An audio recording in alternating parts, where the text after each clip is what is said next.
действительно очень приятно, выполнив какое-то дело,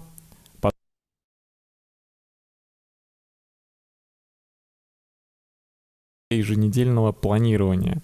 В процессе ее создания мы познакомимся с базовыми инструментами Notion, ну и вообще сегодня речь пойдет именно о простых задачах, которые можно выполнить за день.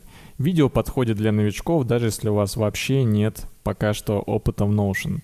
Что конкретно мы будем делать? Давайте посмотрим. Вот такая страничка у нас с вами примерно получится. Сейчас я расскажу, в чем ее фишка, в чем преимущество именно такого планирования. Ну, во-первых, важно, чтобы у нас перед глазами была вся неделя. Это важно при планировании и при ретроспективе, то есть оценке прошедших дней, прошедшей недели нашей эффективности. Давайте смотреть по порядку. Что здесь есть в каждом дне? Ну, во-первых, спорт. Для меня это очень важно. Я считаю, это важно для всех. Важно отмечать, что именно вы делали. Например, в понедельник я тренировал вот эти группы мышц, во вторник занимался йогой, в среду и так далее. В четверг пропустил, ничего не делал, а в пятницу опять йога. Почему это важно? Потому что если я это не записываю, я могу забыть, что я делал в понедельник, и в пятницу после сложного четверга не могу решиться, что именно мне тренировать. Поэтому для меня это важно, но в тот момент, когда спорт не является моим фокусом, не должен отвлекать меня от рабочих дел, я могу вот так все, что связано со спортом, закрыть. Далее, собственно, списки задач. Очень важно, чтобы у вас были вот эти самые галочки. Они работают чудесным образом, действительно очень приятно, выполнив какое-то дело, поставить галочку, что оно готово. Ну и здесь тоже выпадающие списки, потому что если, например, сегодня среда, то мне, может быть, не хочется видеть, что я сделал в понедельник и вторник, не хочется видеть, что там будет в другие дни тоже. Если, например, сейчас мне очень важно сосредоточиться именно на среде, фокус именно на этом дне, то пусть будет так. Или, например, фокус на оставшихся 3 днях рабочей недели. Хорошо, то есть это очень гибко, очень удобно. Вы можете сами примерно видеть, что вам предстоит сделать, что успеть до конца недели. Представим, что проходит среда, вы сделали 2 задачи из 3. Очень важно, чтобы задачи не удалялись, а именно помечались как выполненные. Соответственно, невыполненную задачу мы можем переместить на следующий день, на четверг, на пятницу, или вообще убрать в инбокс. Инбокс, что это такое? Это входящие задачи, сейчас я отдельно про нее скажу, про эту папочку. Так вот, прошел день, можем его свернуть. В конце недели мы будем смотреть, что было сделано за эту неделю, насколько она была эффективной, можем все развернуть и оценить, что и когда было сделано. Вот так примерно это работает. Понедельник-пятница — это у нас будние дни, самые такие рабочие. Но выходные тоже что-то может быть важное. Например, в воскресенье я уже не занимаюсь спортом обычно, восстанавливаюсь, но в субботу еще занимаюсь. Соответственно, в субботу может быть задача в стиле навестить родителей и что-то вроде этого. В воскресенье мы делаем ретроспективу недели и планируем следующую неделю. Далее. Есть инбокс. Это задачи, которые прилетают нам в течение недели. Они могут прийти в любой момент, в какой-нибудь очень загруженный день. И мы можем, конечно, задачи сразу писать, все пришедшие задачи писать сразу в одном дне, в текущем дне. Я раньше так и делал. Но потом происходит такая ситуация, задач становится очень много, они копятся, и вы просто каждый день перетягиваете их из одного дня в другой. Получается довольно бессмысленная работа. Я выступаю за то, чтобы все входящие задачи помещались сначала в инбокс, а потом, вот если я точно уверен, что я хочу вот эти 2 задачи, например, сделать в четверг, пусть они будут в четверг. Если я пока не уверен, успею их сделать или нет, то пусть они будут в инбоксе. Соответственно, инбокс — это такая область, в которой копится все входящее. Также в конце недели можно перетащить все не сделанные задачи в инбокс и скопировать их, перенести, соответственно, на следующую неделю, распределить их на следующую неделю. Что еще важно?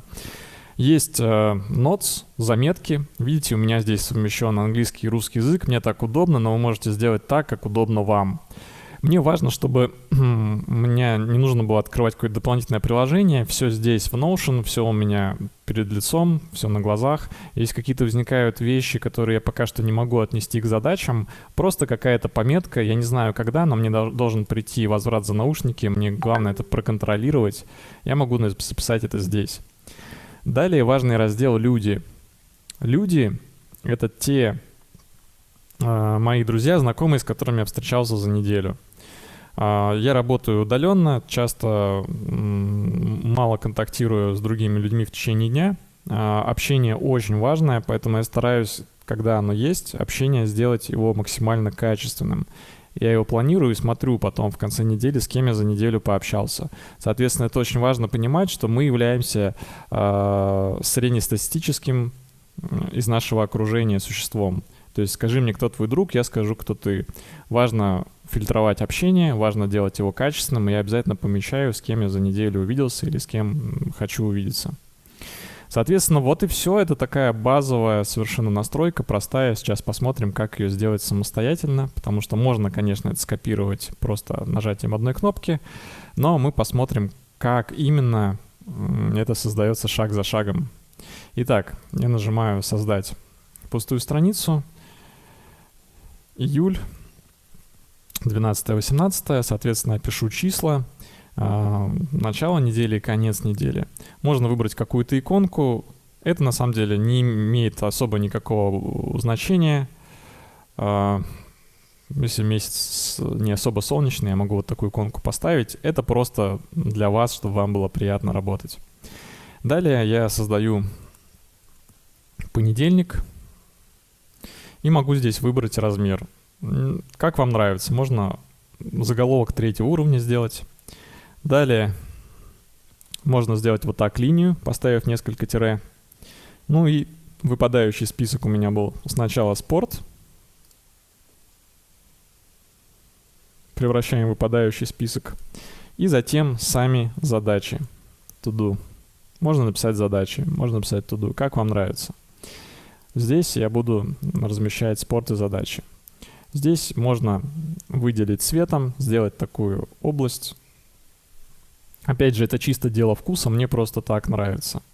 Ну и здесь мы можем сразу создать to-do list, то есть первая задача. Просто напишем задача.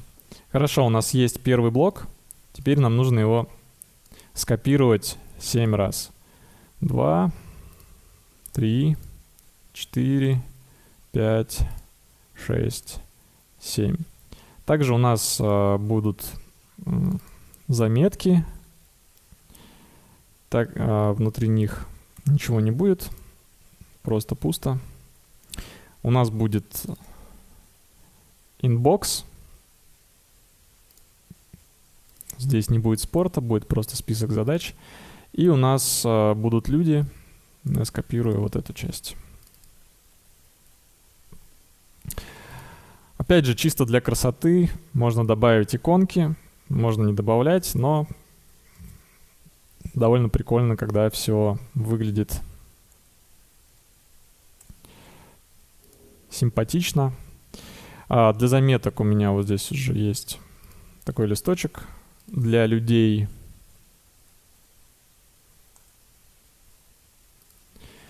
есть такая иконка. Как видите, я все что угодно могу вставить в Notion просто путем ставим курсор, нажимаем косую черту, и здесь я пишу эмодзи, вот они выпадают, соответственно, такую папочку. Вот. Хорошо, все готово, осталось все это расставить в ряд.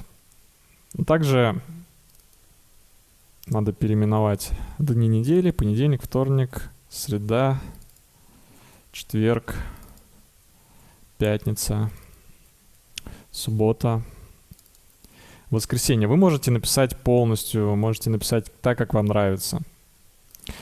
И цвет. Вот здесь можно поменять цвет, например, на purple.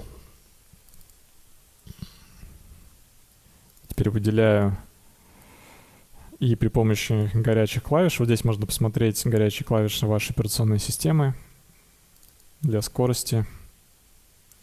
Да. Будни я выделил так, выходные можно выделить другим цветом, будет прикольно. Сделаем зеленым. И вот эти 3 папочки заметки можем выделить pink, люди, тоже pink, ну, inbox то же самое. Хорошо. Теперь, как это все выстроить в ряд? Мы выделяем, переносим, вот это переносим вверх. Вот, у нас получилось 2 колонки. Мы можем менять их ширину, как нам нравится. Я предлагаю сделать 5 в ряду.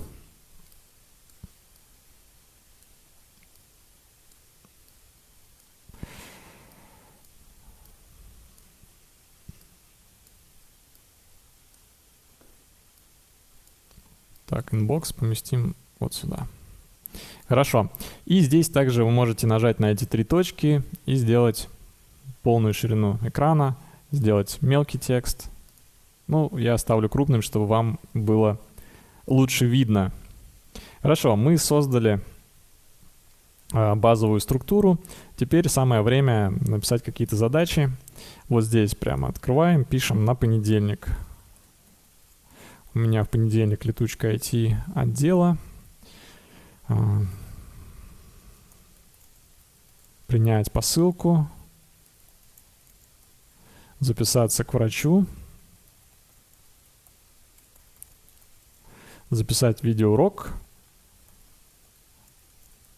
Купить продукты. Хорошо. На вторник у меня может быть поход к врачу. А также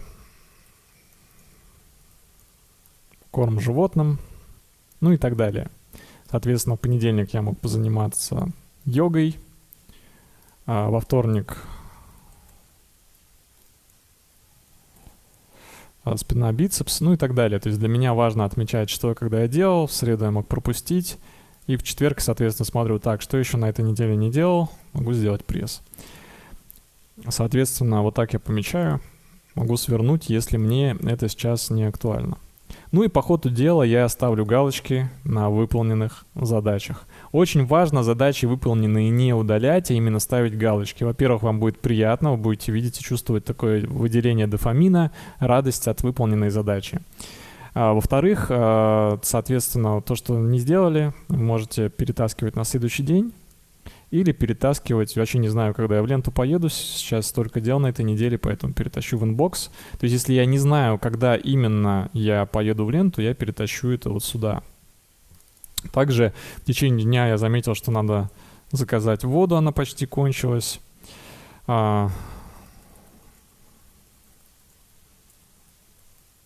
Отправить показания счетчиков на этой неделе тоже надо. Я точно не знаю, в какой день я это буду делать. И купить подарок Вове на день рождения. В воскресенье праздник, мне нужно купить подарок. Тоже не знаю, когда я именно сделаю, но пускай это будет среда. Соответственно, я в понедельник вечером могу уже дальше немножко распланировать. Так, у меня эти дела, я их раскидаю примерно вот так. Там не больше 3 дел в один день. Вы должны понимать, что это у вас дела, естественно, будут какие-то совершенно иные. А у нас здесь больше академический пример. Вот, и получается примерно вот так идет наш процесс, и каждый день какие-то задачи решаются, какие-то задачи постепенно попадают вновь в инбокс, то есть что-то нам позвонили, сказали, надо там написать вопросы к интервью, которое вдруг появилось на четверг. Я не знаю, когда это сделаю, но надо будет обязательно это сделать.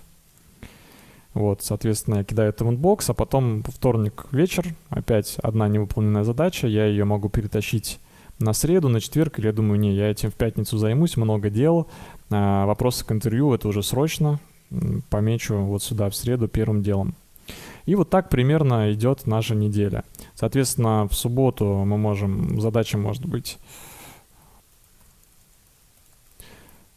поехать к родителям. В воскресенье, может быть, никакого спорта нам не надо, и вообще никаких дел не надо. Можно написать, что отдыхаю. Вот так. Или же, если я серьезно настроен, у меня ретроспектива. Что такое ретроспектива? Я смотрю, как прошла моя неделя, что в ней было интересного, что важного, была она эффективна или нет. Что такое заметки? В заметки, соответственно, можно вписать какие-то любые события, которые сложно сразу пометить в задачу, все что угодно. Там жду возврат и так далее. Люди, соответственно, пишу, с кем я встречался в эту неделю и так далее. Вот получается у нас такой формат. Это довольно удобно и эффективно для меня. Надеюсь, вам это тоже будет полезно и удобно. И, возможно, вы создадите что-то свое на основе такого простого шаблона. Здесь пока что только самые простые элементарные задачи, которые можно выполнить за один день. Есть задачи большие, которые нужно выполнять несколько дней или даже недель.